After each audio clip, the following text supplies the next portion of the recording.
There are hundreds and thousands of products out there all vying for your hard-earned cash. But which ones should you avoid and which ones should you invest in?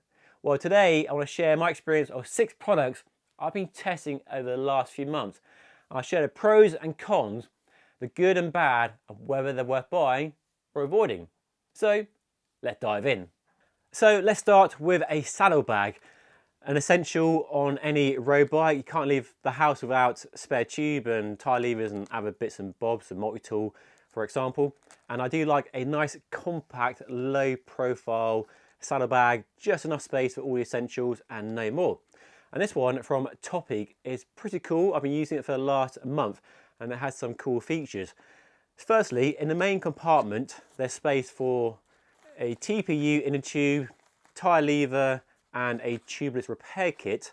So not massive, but just enough space for the essentials. And then underneath, the cool trick with this bag is we have concealed in here is a ratchet tool with lots of tool bits, 10 tool bits from 2 up to a T25 and a Phillips head. Not seen this before, and it's a pretty well designed setup. And you can either put the tool bit in the end and get into tricky places like that, or put it on the actual ratchet end itself, and then you have yourself a little ratchet. And if you want to have all the tools at easy reach, that does that, and it does stay in place well. I've had it on the bike, like I say, for quite a while. It doesn't rattle around, the bits don't fall out, and easy to access as well in a pinch. So it's kind of cool. So the saddlebag itself has a main Velcro strap that go around the saddle rail. It's fairly common, but the company have quite cleverly added 2 extra Velcro straps here, which go around the saddle rails.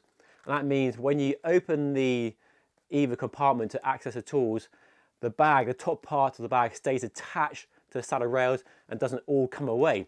Normally with these Velcro bags, you have to take the whole thing apart and you have to put it down somewhere, and if it's wet or muddy, you don't want to put that on the ground and get covered in dirt. But the big downside for me, as nice as a ratchet tool is in there, it's missing a few essential tools, namely a chain breaker. And breaking chains is pretty rare these days, but most well-equipped multi-tools like this one here, you might have your favourite. Drop a comment down below if you do.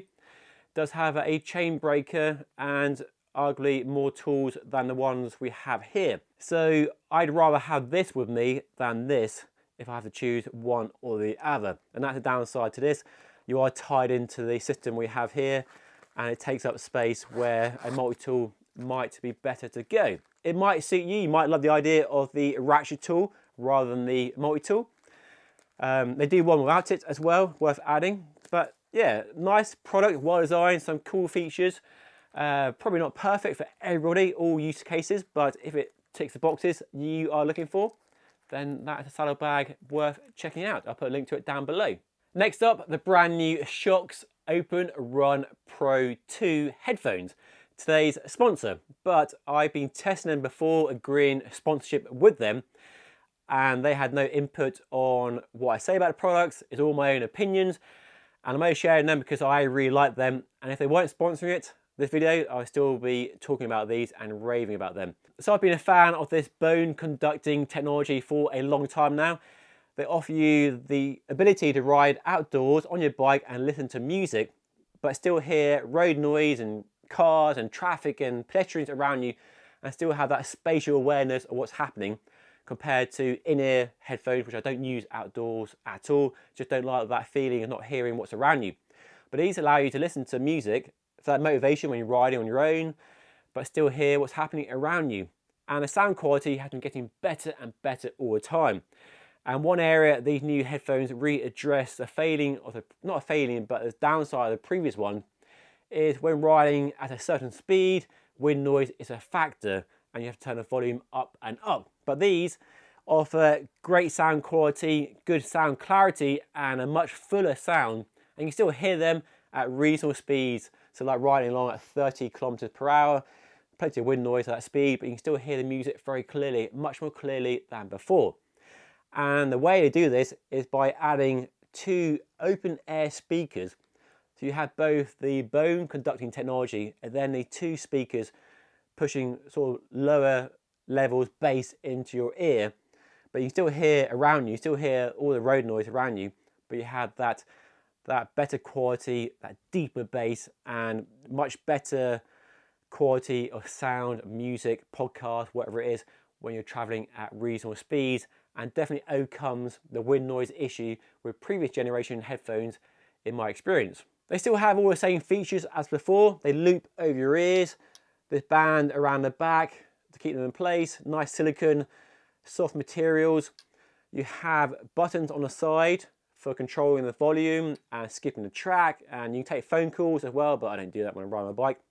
And then now USB-C charge via a port there, and that's better than the old magnetic port they had before with a special connection cable. So easy to charge up, they charge really quickly as well, and the battery lasts for ages as well. They are quite expensive though, but they are the company's flagship product, and there's really no better way to listen to music when riding a bike outside, in my opinion.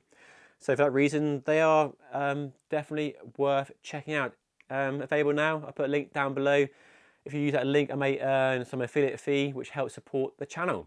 Now, I ride with a heart rate monitor most of the time. I like to track my fitness over time and just see how hard I'm working or not working. But the downside is the most common way is a chest strap like this, and they're pretty uncomfortable around your chest. It always feels like it's there, pretty uncomfortable, and they seem to fail all the time as well. I've been through loads over the years, which led me to testing this one from Coros. So rather than go around your chest, it goes around your arm, and this is it here. And I've been really surprised and impressed with how well it works. So we have an optical sensor like you get on a smartwatch from Apple or Samsung, and it goes around your upper arm, just around your upper bicep there. And I actually find it really comfortable on a long ride. I use it on a 3-day bikepacking trip, and far comfier around my arm than around my chest than I'm used to. And testing it over the summer underneath a short sleeve jersey, because most modern jerseys are really long sleeves these days, it goes underneath the jersey sleeve just fine. And now we're into autumn, winter, it goes underneath a long sleeve jacket. So no issues with wearing it with your cycling outfit. And it stays in place, it doesn't move about. You can adjust the tightness of the strap, and yeah, works really well in that aspect. And then accuracy. Now these optical sensors aren't usually said to be as accurate as a sort of chest-based system with the two contact points there. But I've been out doing some testing with this new Wahoo tracker, review coming soon, and with two different Garmin's on, and my data over a typical ride is pretty good between the two devices. There's no real mad fluctuations or dropouts in heart rate measuring from this device to this one here. So I've been reassured using this over the last few months that the data is accurate, it's consistent, and it's reliable. So that has definitely won me over as well. I wasn't expecting it to be as reliable as it has been. It has a small onboard battery, good for a claimed 38 hours, and charged via a small magnet USB cable, which I don't have here. So it lasts for ages, charges very easy as well. It's water resistant, but given the rather high price, which we'll come to in a moment, there's no kind of bridge support like some heart rate monitors can offer for other devices you're wearing or using on your bike. And there's no onboard storage, so you can't record data, heart rate data to the device. You have to pair it with a Garmin or Wahoo. So a bit of a missed opportunity there to not bake more features into it to make it a better value for money, basically. And then there's a price. It's 70 quid, which is a lot of money for a heart rate monitor. And searching around, most heart rate monitors are pretty damn expensive from Wahoo, Polar, and Garmin. And I've tried some cheap ones from Amazon over the last few months, and I've had some hit and miss success. They seem to work okay for a while, and then they stop working for no reason.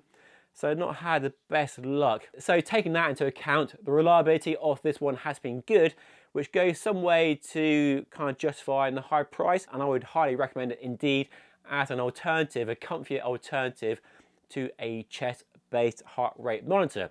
Right, next up, not a new product, but made famous, sort of, by Mr. Tuft himself, Tadej Pogačar. This is the Tour de France champion's preferred helmet, well, sponsored helmet, but this is the one he wears.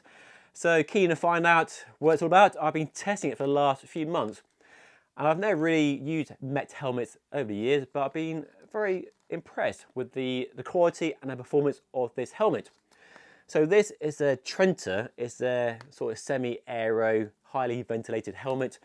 We've got some aero cues, so you can see the shaping of it, but lots of ventilation to keep you cool.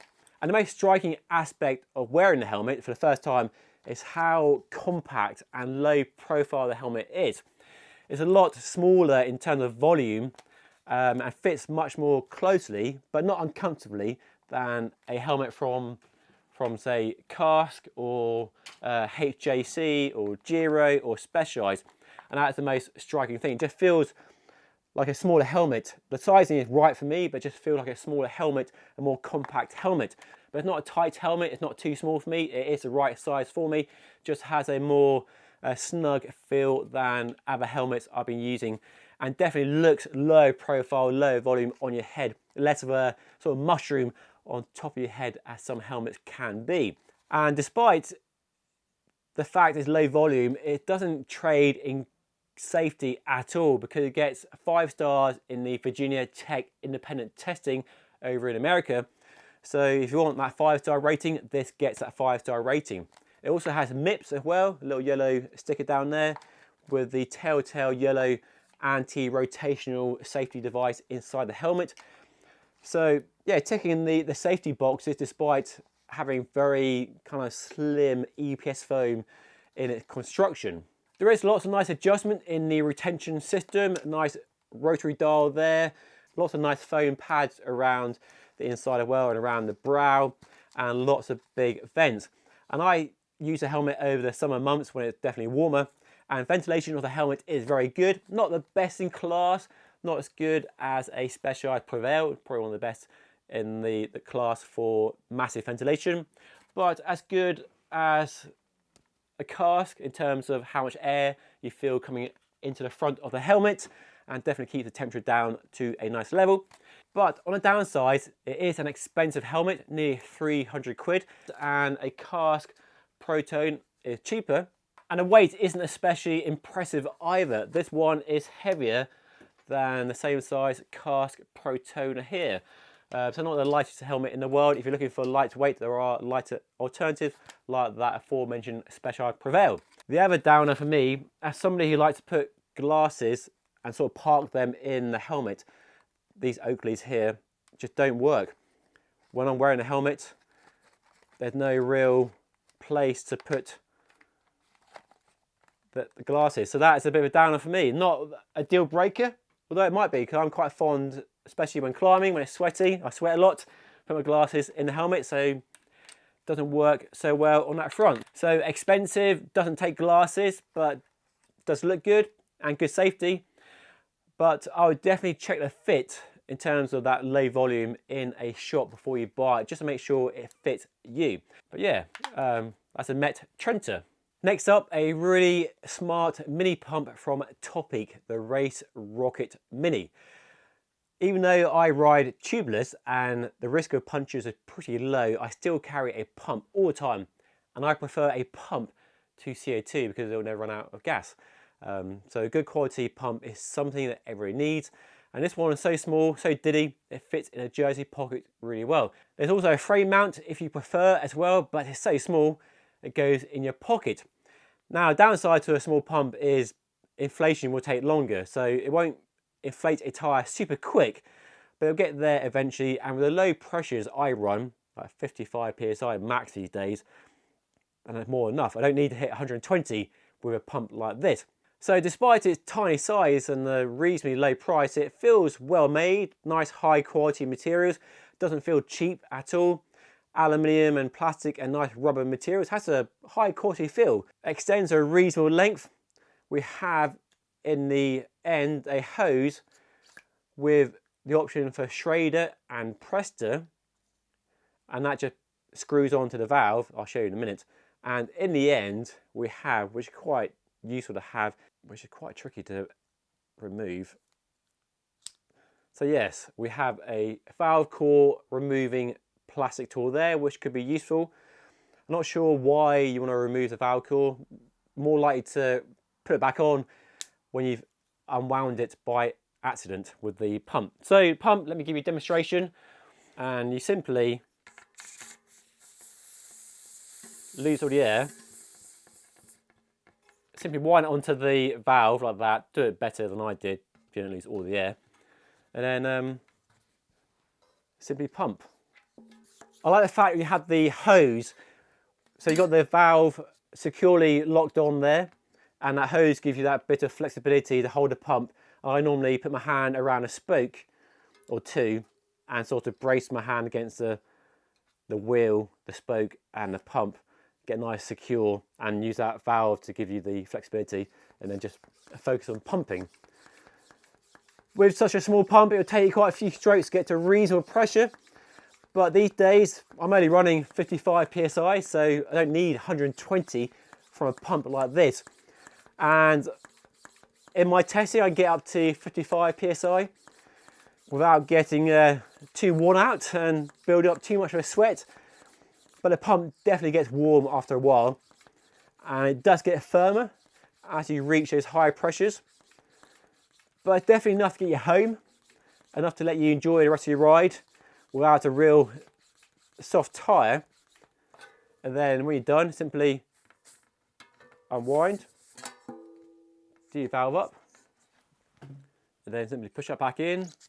Yeah, so it's a well-designed, nicely made, high-quality pump.